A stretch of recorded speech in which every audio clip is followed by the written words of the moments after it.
Good afternoon, sir. Thank you so much for giving us your time today. We are honored to have you. And as we just mentioned to you that we are all very new to this entrepreneur journey, and we are starting this EPL through J4E organization, and we would like to ask you a few questions regarding your startup journey so the fellow EPL members can learn from you. So I guess I'll ask Vishal. Sorry, before we start, we will introduce ourselves. So my name is Akshaya Borkar. I'm the founder of the Art and Craft Gallery, which is a social enterprise for artists and artisans worldwide. So we provide an ecosystem for artists to become mainstream industry. And I'll ask Nikhil. I'm Nikhil Thakur, associate of Anand Deshpande Company Secretary firm. It is a field of company secretarial services from past 30 years. Now we are also focusing on the GST, which is the most important aspect in the business. Hello sir, my name is Vishal Methi. I am a founder of J4E as well as Just For Us. J4 is a group of entrepreneurs and we are working constantly for entrepreneurs' growth. For the same, we are launching EPL. So we would like to take a few minutes to know about your startup journey. So what you were doing before Persistent System Limited? What motivated you to start an IT company? Before I answer that, let me first congratulate you on starting EPL. Thank you so much. I think it's an excellent thing that you are doing. I wish we had an EPL when I started the business. Clearly we didn't have that benefit, and I'm sure all the entrepreneurs will really learn a lot from the EPL scheme that you have. So I would really like to wish you all the best, and I hope this works out really well for not only you but also for all these companies who are going to be participating in this EPL. Thank you so much. In the early days of Persistent, right, when I started the business, when we started the business in 1990. So in 1990, the world was quite different. When I actually came back to the US, from the US to start business, in October 1990, if you remember, the Prime Minister of India was Mr. Vishwanath Pratap Singh. And then within a few weeks after I came back, there was Rath Yatra, and the government pretty much disappeared, and we had Chandrasekhar as the Prime Minister. And there was a lot of chaos in India at that time, and people were not sure what was happening and all those things. In the meantime, India had set up this whole software technology parks in India, and the Secretary DOE at that time was Mr. N. Vittal. So he set up this thing called Software Technology Park, and that was important because before that, if you wanted to do any software, you had to do it from something like SEEPs, and SEEPs was fairly complicated. You had to do a lot of work to get equipment in and all these kinds of things. So it was very complicated to do electronics or software export business from India. So Software Technology Park was a simplification of that scheme and just made the life a lot more easier in terms of starting the business. And I benefited from this opportunity of working through the Software Technology Park scheme. So I started a business in 1990. In March is when we actually incorporated in May 1990, and I started working pretty much full time from October 1990. And so the early years were really difficult because people were not ready. We had very poor communication lines. It was very expensive to get phones. The cost of phone calls was very high. And again, financing investments were very difficult to get. We had to struggle a lot to get our first loan. My first loan was almost 6 lakh rupees, and it took us almost 6 months to get that loan. So life at that time was very complicated and very hard to do. We were in the license raj in some sense. This was before the economy opened up in 91, and communication facilities were really poor. Making phone calls, getting phones were very difficult at that time. So running a offshore software business at that time was kind of a stupid idea in some ways. But the government was very keen. I had a set of customers, and it all worked out in the early days. What kind of challenges you face in the entrepreneurship journey, apart from these you mentioned? See, as I said, in the early days, clearly this whole concept of software export didn't make sense. It was very expensive to export software. Internet did not really exist, and anybody who had to, just to give you a sense on how difficult it was to send stuff, every morning we used to have a thing which was called GEMS 400. So we used to sit with that and download files. It would take us about 6 minutes to download 30 kilobytes. Okay, another 6 minutes to upload 30 kilobytes. So every day in the morning we would download for an hour and upload at the end of the day every day for an hour. So this whole concept of what kilobytes meant at that time was very clear. So it was very difficult to do that. As I said, funding was very difficult. Getting people was difficult. There were not too many places that had computer science courses. So getting programmers was hard. Everybody thought that software meant sending people abroad. So there were a lot of changes that, the early days were definitely difficult. And when you're running a small business and you're starting out, it's always difficult to hire people also. So you have no money, you don't have enough money, you're hard to get money, there's no equipment. Customers you are trying to sell to somebody in the US, that okay, you're going to work with them. They don't first believe that they can even make phone calls. Faxes were that hard to get through. So, there were a lot of odds and people were not familiar with this whole offshore India outsource model. So the early years were quite difficult actually. So how did you resolve those challenges? What you faced? Right. And I would like even for startup, it is very tough to hire a right candidate, and financial is one of the most biggest challenges over there. Correct. Getting a client are also biggest challenge. So Correct. So yes. So actually, for us, our best thing was that we had good customers from the very beginning. So I actually borrowed money from the customers as well. So customers paid us in advance in many cases, and that helped us in first getting the financing that was necessary. The other thing that also helped is because we had good customers, we were able to tell people, especially those people who are aspiring to join us, that we already work with some of the best companies in the world. So you would want to work with us because if you work here, you will learn about how the best companies in the world work. So hiring and everything else was driven from the customer point of view. By getting good customers, we were able to get funding and also getting the ability to hire people. wow. So, do you think having mentor helps a startup? Oh, absolutely. I think mentors are very important for many reasons. One is that, a lot of times most of us get very confused about what is the right thing to do and we are not sure what the right thing may be. Having somebody who can be a sounding board, which is what a mentor can be, where you explain to the mentor exactly what you're interested in and doing, and all of a sudden you get to know a lot more things and it's much easier to resolve all your doubts, difficulties and all that. So mentors come in as very useful for being sounding boards for you. The other part where I find mentors to be very valuable are related to conflict resolution and other challenges that you might have. So if you have people who are working together in the problem and you get into fights or you get into disagreements, sometimes having someone who is independent and who is a mentor often helps in getting that. The third area that I find mentors are very valuable is to get credibility. What happens is that when you are a small business, nobody knows you. But if you get people who are from the trade or from the industry who are ready to mentor you, then the fact that they are mentoring you often helps in getting the right level of customer leads, hiring people. All of these kinds of things require you to have the right kinds of connections, and you can't build your own, so having a mentor is very valuable. Awesome. Which business is good for the longer run? Product based or service based? All businesses are good. It's not about what you do, it's how you do it. Okay. So, all businesses can be good. It's not like you have to do one or the other. And right now, especially in the software industry, the differentiation between product and services is pretty much going away. So it's become a combination of things. So what you really want to do well is service rather than the services or products.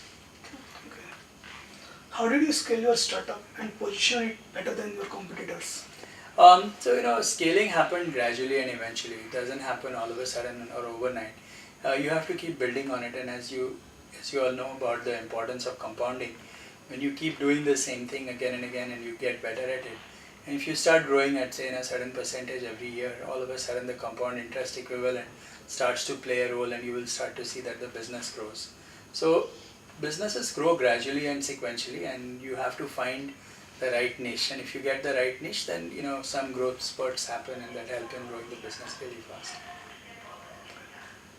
Sure. I would like to know more about your Dayasra Foundation and its Sure. goals. So, Dayasra Foundation is my personal sort of mission to give back to the society that I've benefited from. And what I found in India right now is that we have a lot of people in the country. We have, as you know, more than 1.3 billion people in our population, and half that population is under the age of 25. So if you really look at the requirements that we have for making our demographic dividend really valuable, is to have people working for their jobs, because if people are not working, then this demographic dividend is going to be a demographic nightmare in some sense. So really, how do you get people to work? And for that, I think you need job creators. So that's really the reason why we started Diasra. And the idea is that you're going to need more than 10 to 15 million jobs every year. And unless you have a system that sets it all up, we will not be able to get this to happen. So we looked at what are the problems that entrepreneurs face, what are the challenges that they have. So we try to put together a one-stop shop for where people can come for requirements relating to the kinds of businesses that you might want to do, how do you get funding for your business, how do you set up the best operating processes for that, what do you do for compliance, how do you know that you're benchmarking your business to be getting the right kinds of numbers, do you have the right level of instrumentation that you can create. So all of the things that you're trying to do as part of EPL, we are trying to see how to make them happen so that you get templates and other things so that you can work together and make these things happen. And a lot of times most of these entrepreneurs don't have a clean idea of what to do and where to go. Not everybody has Vishal to help them with this whole thing. So really, we are trying to see how to create templates and set up so that people can help themselves in some form or the other. Wow, that's big work. Okay. Which all entrepreneurship skills are required to take a business to a next corporate level for a businessman? Well, it's as I said, a lot of this is about persistence actually. So you have to be very persistent to get to the next level. Right? You can't start from, you're sort of building on it and as you go along. So being persistent is, I think, very important if you want to be an entrepreneur. Basically, an entrepreneur is a fighter in a sense. So he tries, there are days when things will not work, you will fail, but every day you have to think about it being a fresh day and keep at it. You have to move over your disappointments and keep pushing the next frontier in some sense, and that's really what entrepreneurship is all about. Entrepreneurs don't give up, basically, right? So that's really what makes somebody successful, is the fact that you cannot say, oh well, fine, I quit my job and I'm going to do something different. You have to keep at it and make sure you solve the problems and move on. You cannot just run away from the problems, and that's what entrepreneurs like about their jobs. As you had mentioned about Diasra, which is really exciting to know about it. And if I share about J4E, common problem in J4E that I see, people are constantly running behind a lead. So to grow an organization, lead is the only factor to grow, or there are many other factors to grow? There are many things you can do, right? I mean, how do you get leads? A lot of these leads should come from customers. If you keep your customers happy, they should stay your customers for life, and if they stay customers for life, they should also be in a position to recommend other people and other customers as well. So leads are useful and helpful, they're good starting points, but finally it's all about trust, reputation and customers. So if you have those right, then you will see growth in your business. Okay. And how do you think EPL will help the whole business community to grow? Correct. I think EPL is a great effort. I think the whole inspiration of what IPL has done has really made it very possible, and I'm very impressed at what Vishal has been able to think about and conceive this whole Premier League for entrepreneurs.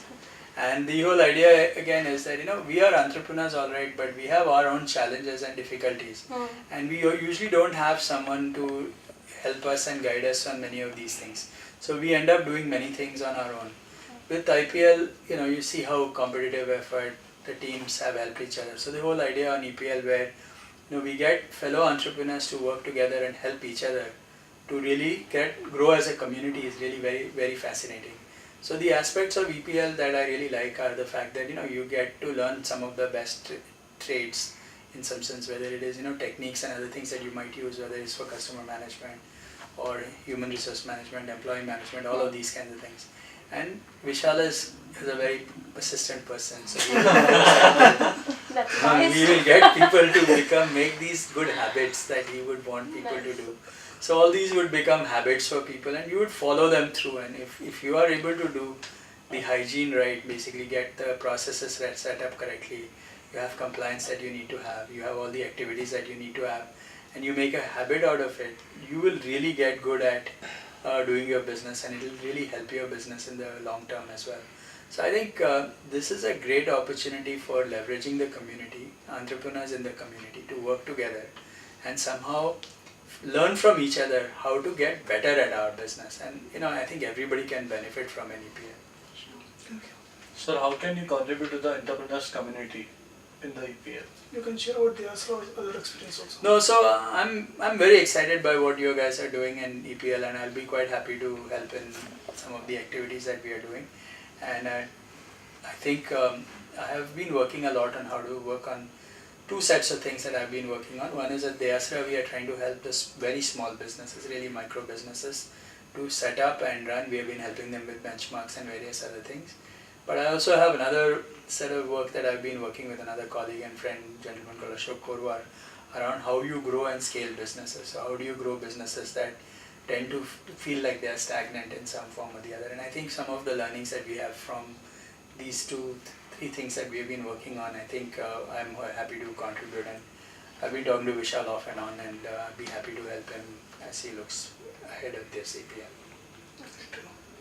So do you have any advice for EPL and EPL participants? Yeah. Any thought, any suggestions? Absolutely. I think it will be very important for the EPL participants to take this seriously.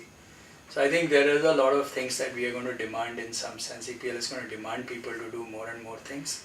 And if they don't take that seriously and take it, then they're not going to benefit from it. So I think some of these things that might seem like a chore or maybe difficult to do and might seem like hard to get done, people might tend to ignore it or do those things. I think that would be bad for them. I think if people took this seriously, took the effort, you are here because you want to improve.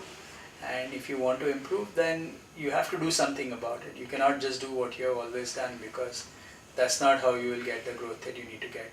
And I think if we can all improve each other, that's really the best thing that we can do. So all I do is that I would suggest is that entrepreneurs should take this effort as a great opportunity to learn. Let's all work together and work together as a team. Let's help each other.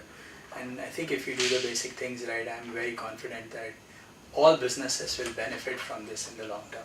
Thank you so much. Thank you. And as you had, I'm really thankful to you. Like, you are contributing a lot for EPL. You are sharing lots of suggestions and inputs for EPL. And as per your advice, we are modifying EPL structure also. And as you had mentioned in last discussion, like, you like the concept EPL a lot, and you are ready to take one of the session for EPL participants. So is it possible? Yeah, we'll do something, and let me figure out the calendar and all that. So between Ashok and I will do one session somewhere in the somewhere halfway into the first half. So after the first half is done, Okay. before you get to the second half, somewhere in between, we'll try to squeeze something in. Sure, thank you. I will get in touch with Janvi and we'll take an appointment. Thank you so much, sir. Thank you. So can we have testimonial for J4E? Would you like to share something about J4E concept? So I'm really impressed with what Vishal has been able to do with J4E and the community that he has built. I think the real power of what J4E is not just the one-on-one thing, but the community that he has built. The network effect of entrepreneurs and entrepreneurship is very fascinating, and I'm really impressed at how Vishal has built this whole network of entrepreneurs. The power of networking is really what makes J4E special. Thank you so much, sir. Thanks a lot.